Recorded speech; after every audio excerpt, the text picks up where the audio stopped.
consolidated two here because I didn't have time to rip them apart and make two separate ones. All right. What you have is the last stage of that sequence that shows you right here the little D1 called the monadic Merkaba that forms off of the D1 monadic Cathara grid. There's not the monad's at the center that we'll talk about tomorrow. But this little Merkaba inside, this one, when it completely reverses what's called the monad that's in the Azure. That is monadic reversal. When that goes, the rest of them completely go. This one is very close to going because that one is going past 2/3 activation now. This is what being Metatronic is about. Those fields that have been dormant because they locked into a same rotation, one pulling one way, one pulling the other way, about 13,000 years ago, are now coming into activation because we're blending with phantom. So the negative side is picking up more reversal progressively, where it will end up with 2/3 reversal to the 1/3 Christic that has been holding it since that point. When the second, the D2 level, emotional body one goes completely, it is intended to flip over the interior monadic Merkaba and the monad and the mental body one around it. We're just being asked to help ourselves flip ourselves into Metatronic reversal by using very special breathing patterns, particularly circular breathing, which is like breathing in a figure eight and strangling yourself to death, cutting yourself off at the middle, where they're using certain breathing patterns to activate the outer one, to amplify the activation of the second D2 level one in order to turn over the D1 level one completely, which means it will make, remember, D1 corresponds to the things you don't see in your body, but that are there building your body, which are your electrons, protons, neutrons, subatomic particles. Once you reverse this completely, your electrons spin in the opposite to natural direction, et cetera, et cetera, et cetera. All right. Once that's completely locked in, your Cathara grid, these spirals start to push each other apart. They invert, reverse, and form again a mutated Cathara grid axis, which we'll get into tomorrow, probably on the planetary level, but you'll be able to translate it back into this. For now, what's important is the solution to all this. You don't want to do circular breathing. You don't want to do figure eight breathing unless you want to amplify the biveka mutation, which is a mutation that cuts you off at the center and circulates energy this way and this way. And there's a half-step block between chakras 3 and 4 that stops the natural flow of breathing and energy that comes through the Azure. Lotus breathing does not cut you off in the middle. Lotus breathing is at the same time. Remember we've done 2-point breaths before? Where you pull in 2 different directions at once and push in 2 different directions at once. And then when we started heliothallics, we did 3-point, right? The heliothesis line coming here, and this one here, simultaneously. Right? Well, we're going to do 6-point. Okay. It's not that hard, really. When you see what you're aiming for. When you see what you're aiming for, all right? Cathara centers 9 and 10. They're in the shoulders, right? These axes are actually going down this way. So imagine yourself, you got the 6-point axis coming like this, like this. So when you breathe, you're going to breathe 6 points in and out. Now there's a sequence to this. Yeah, that's why we're learning it in parts. We're not just learning 24 of these because we're going, who's on first? What pedal? What did that pedal do? I was like, I lost a pedal.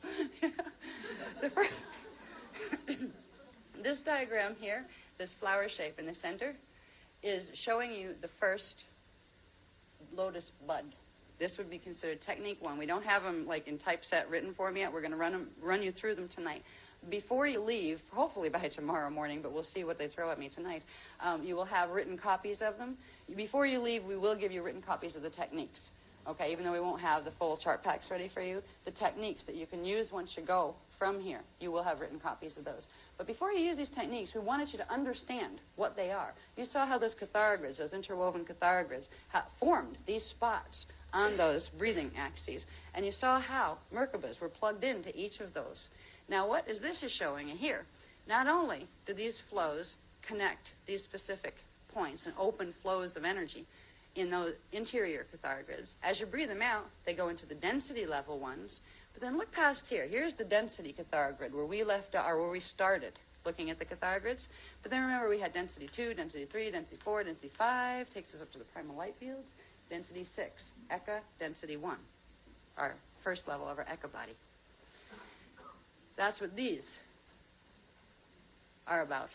When we do the 6-point breaths. The first thing we do is activate the lotus. That's technique 1. It's simple. You only breathe it out, the 6-point axis to this far.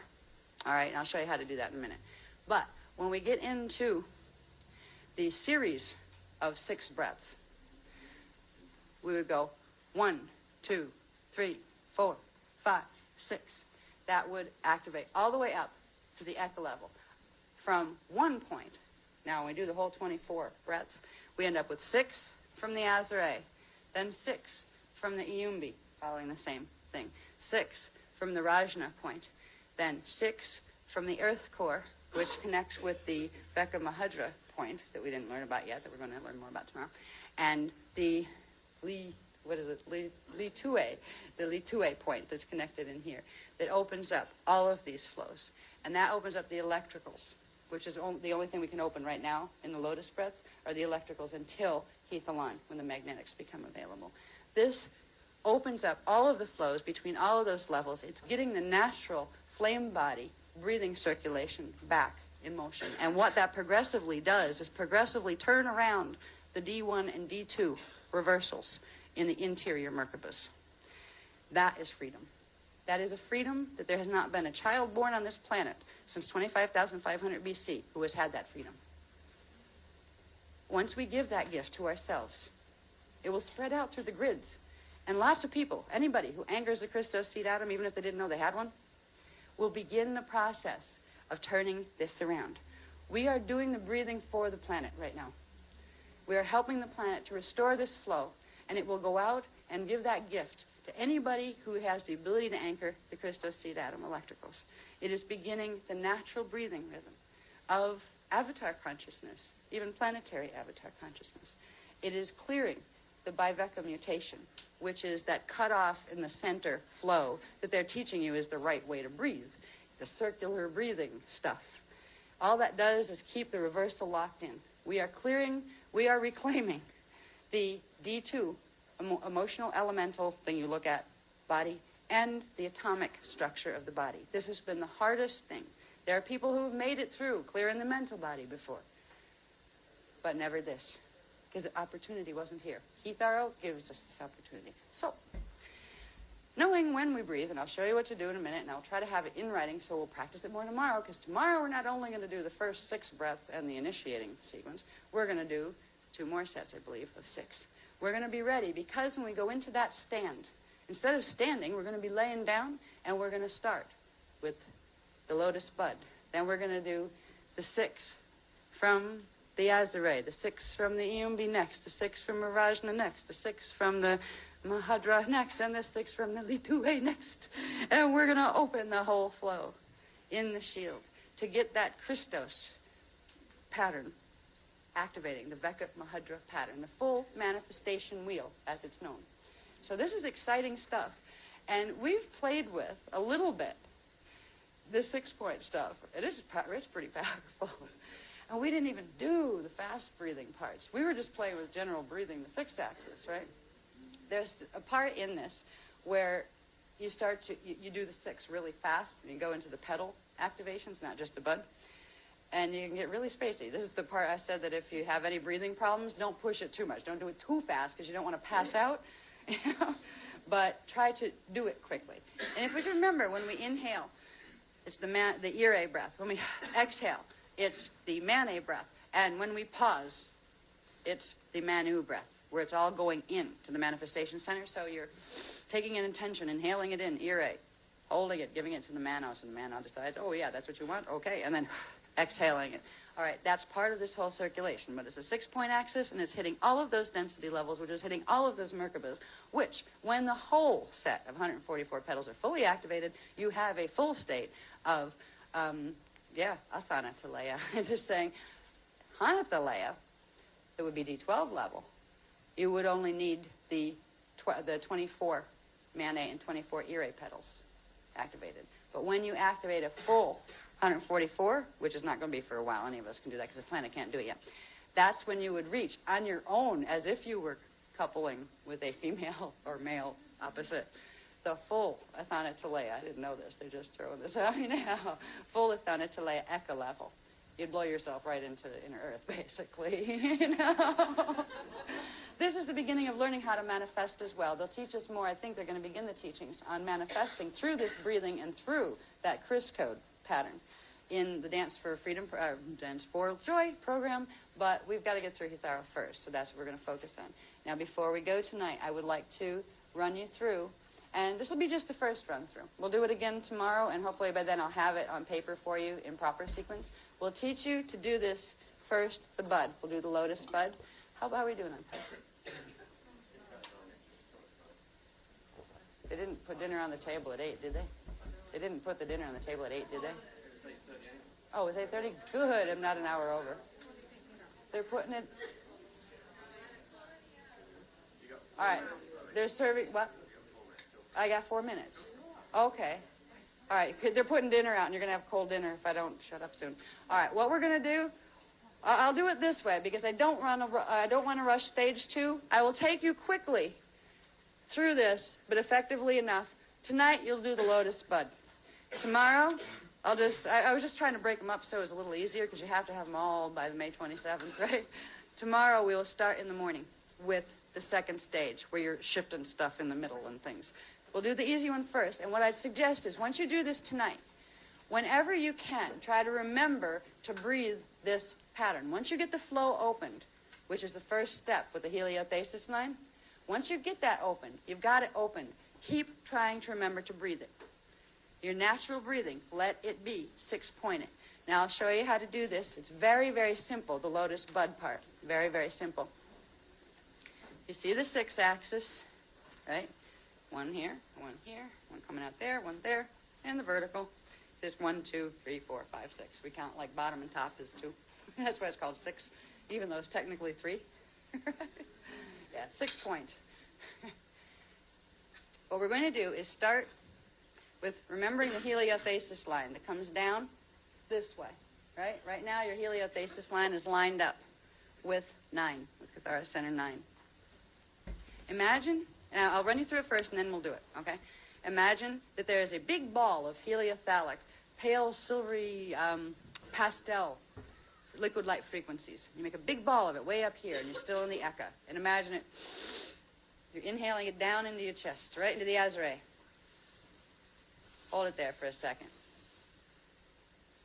Then, before you exhale, you're going to break it into 6 little balls. You're going to imagine it going that one big ball goes boop, and breaks into 6 little balls. 1, 2, 3, 4, 5, 6 on these axes. And then when you exhale, and this is one movement, right? 6 little balls. Right? To learn to control it, you first start 6 little balls. Then we go out to the etheric body level. Don't send them out into the universe yet. You can, and it gets kind of like wild. But if you want to get the sequence going the right way, you do the first exhale, only to the etheric body level. All right? That means you're communicating with the D1, Merkaba, and the monad. That is opening the original flow, the first bud flow, all the others. Before you can actually get those others activated, you can send it out to eternity, but unless you activate the bud first, it's not going to do anything. So, unless you already have the bud activated and don't know it, of course. 6 point. Now, once you exhale it out there, then what are you going to do with it? Then you're going to remember the 6 little balls that you just exhaled out, right? Then you're going to bring them back in to the center.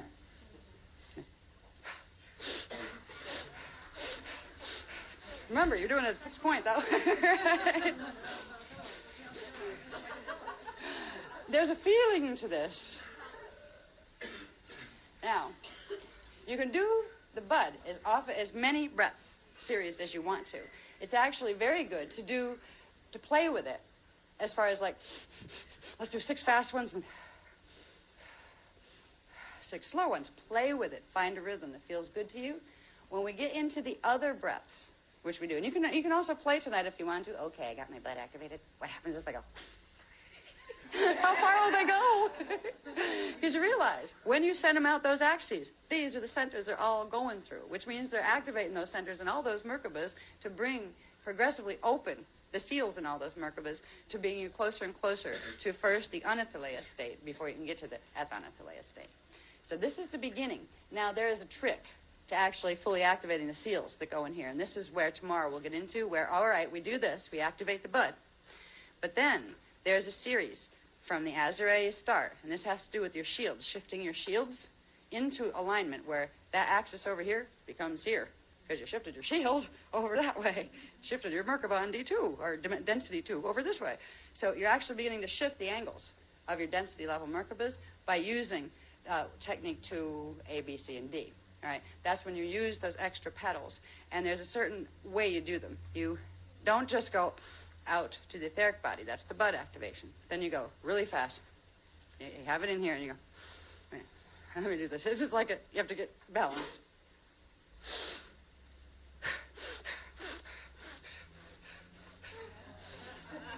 And then you hold that last on the 6th back breath, and go, and flip it down to the Iumbi point. Then you do the same thing for the next 6 petals at the Iumbi point. And then the last one, you grab it, and it's important to grab it, like don't, what do I do next? Oh, yeah. You lost it, go get it again, right? Then you shift it up next to the Rajna point. You're shifting the shields and the Merkaba axes. And from there, you shift it to Earth Core, and you hit that Mahadra point. And then from there, you shift it all the way up to Chakra 14, and on the way through to Chakra 14, you're hitting the Li-2A point. So you're shifting the whole thing where you're going to end up with your vertical heliothesis line, your heliothesis line running vertical, because you've shifted your Merkaba into the diagonal Eka-axis. So, anyway, that's a little preview of tomorrow's. Play with a bit. Remember, it's really, really simple. Right now, you have the heliothesis line here. You have a ball of energy. Inhale it here. Before you exhale, break it into 6 little balls. Send them out to the etheric body level only on the 6-point axis. Inhale them back in. And just try to feel at that point the energy. And then blow the 6 balls out again. Bring them in. And just breathe that way and play with it for a while. Speed it up, slow it down. Try to feel the difference in the energy you're breathing. And then tomorrow, we'll get into some of the more intense stuff that I worry about people passing out on the floor over. In fact, if we practice this tonight at a little bit fast-paced, but not enough to make yourself have a hard time breathing, you'll be better able to handle it tomorrow when we go into they're almost panting breaths, but not quite, because you're not going, you're going, right? All right.